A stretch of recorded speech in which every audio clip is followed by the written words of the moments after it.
In the two recent conflicts, Russia-Ukraine and Israel-Hamas, Chinese military technology has at first seen the light of actual war. China has been selling military technology and weapons to many states of the global south that might or might not have poor human rights records. In contrast, Western weapons come with many conditions that these states may not be able to fulfill. Buying Chinese weapons and its military technologies helps these states in short, as they can show these weapons to their population, claiming that it is for security. Nevertheless, as the two major conflicts are happening in our world, it is high time to look into the performance capabilities of the Chinese arms. Apart from weapons, China has also provided the necessary technology for specific military operations. These capacities are being tested daily, and their successes and failures will be marked by the buyers to whom China sold these weapons. As the Russia-Ukraine war unfolded, many Russian weapons seized by Ukraine had Chinese components in them. It is essential to note here that the West has heavily sanctioned Russia. It is trying to circumvent the sanctions by getting help from China. But the questionable quality of products China supplies is not helping Russia in its efforts. Russia has also bought Iranian drones, which had Chinese equipment found by Ukrainian officials. Chinese has reiterated time and again that it is not supplying any lethal weapons to Russia or Iran, but the technical components needed to run those machines are indeed supplied by China.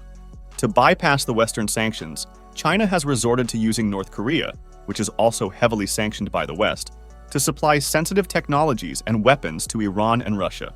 Missiles like 300 kilometers of range Scud-B and 500 kilometers of range Scud-C have been transferred to Iran by North Korea. It has been found that Scud was produced with the help of Chinese technology. China also supplied Iran with 150 kilometers CSS-8 missiles. Along with this, China is helping Iran in the production of various anti-ship cruise missiles. There is intelligence that Iran is developing a new 1,500 kilometers missile, the Zelzal-3. It is also based on China's technology. China recently launched its own global navigation satellite system, GNSS, named Beidou. It has claimed that it is the most sophisticated technology for navigation. Through the development of Beidou, China is trying to challenge the United States of America's hegemony in the navigation system technology. Beidou has both civilian and military capacities. Iran has recently adopted Beidou for its military purposes.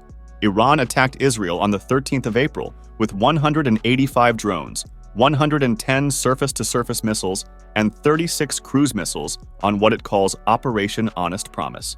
However, more than 99% of these attacks have been neutralized successfully by Israel and its allies. Iran has recently shifted to Chinese GNSS Beidou for its military purposes. The strategic community is waiting for more details to analyze Beidou's successes and failures in the attacks thoroughly. On the face of it, it seems possible that Beidou may have failed Iran. Shahed 136, an Iranian-made suicide drone, may also have some Chinese equipment that has failed terribly in the recent attacks. It is interesting to note that China has made a stunningly similar suicide drone, as Iran already has by the name of Sunflower 200. Most of these drones were shot down by the Israel and Western powers in the 13th of April attacks. China shipped 6.3% of all arms exports between 2013 and 2017. Its part in the global arms market fell by 23% between 2018 and 2022, and it only sold 5.2% of all weapons exported globally.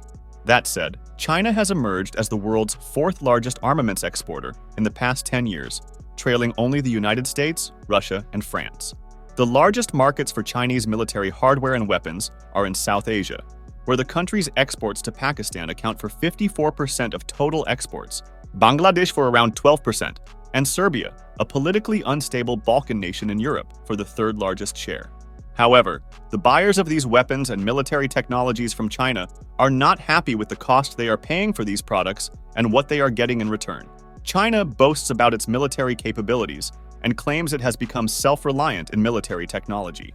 The actual case is different from these claims. China imports many essential weapons from Russia, as it is the second largest purchaser of weapons from Russia. South Asian states, particularly Pakistan and Bangladesh, are among the most significant Chinese military equipment buyers. If we talk about Pakistan, an all-weather ally of China, it has faced multiple issues with the different weapons it bought from China. In the long list of military equipment and weapons that Pakistan bought from China, many of them were faulty. Worth mentioning here is the frigates that Pakistan bought from China. After some time, The engines of these ships started having heating issues, and radar systems became faulty in one of the ships. Similar issues Pakistan faced with made-in-China fighter jets, as many of these aircraft crashed in significantly less time of their services. The lion's share of Pakistan's military equipment, about 77%, comes from China.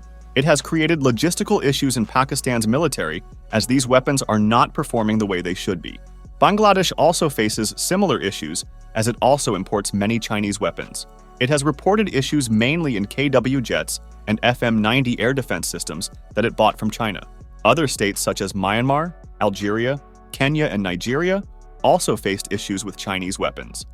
According to the reports from SIPRI, the Chinese shares in the arms market have been significantly reduced in recent years. The countries that were buying these weapons had their own compulsions, including cheap pricing, not too many conditions attached, etc. China, for the multiple times, claimed that these weapons have been tested for all weather conditions and will face the brunt of the war. It did not become the case when these weapons and other technologies faced the heat of real war in the recent conflicts. In the real war, the weapons and military technologies supplied by China to Iran and Russia proved to be ineffective and caused harm to their operational capabilities. The strategic community of many countries that have bought and are planning on buying weapons and military technologies from China must be observing these conflicts. Its impact may be visible in China's already shrinking arms export market, as its weapons and military technologies have proved subpar in military operations. So, this is it for today's episode. If you enjoyed this video, don't forget to give it a thumbs up and subscribe for more content. We will catch you in the next video.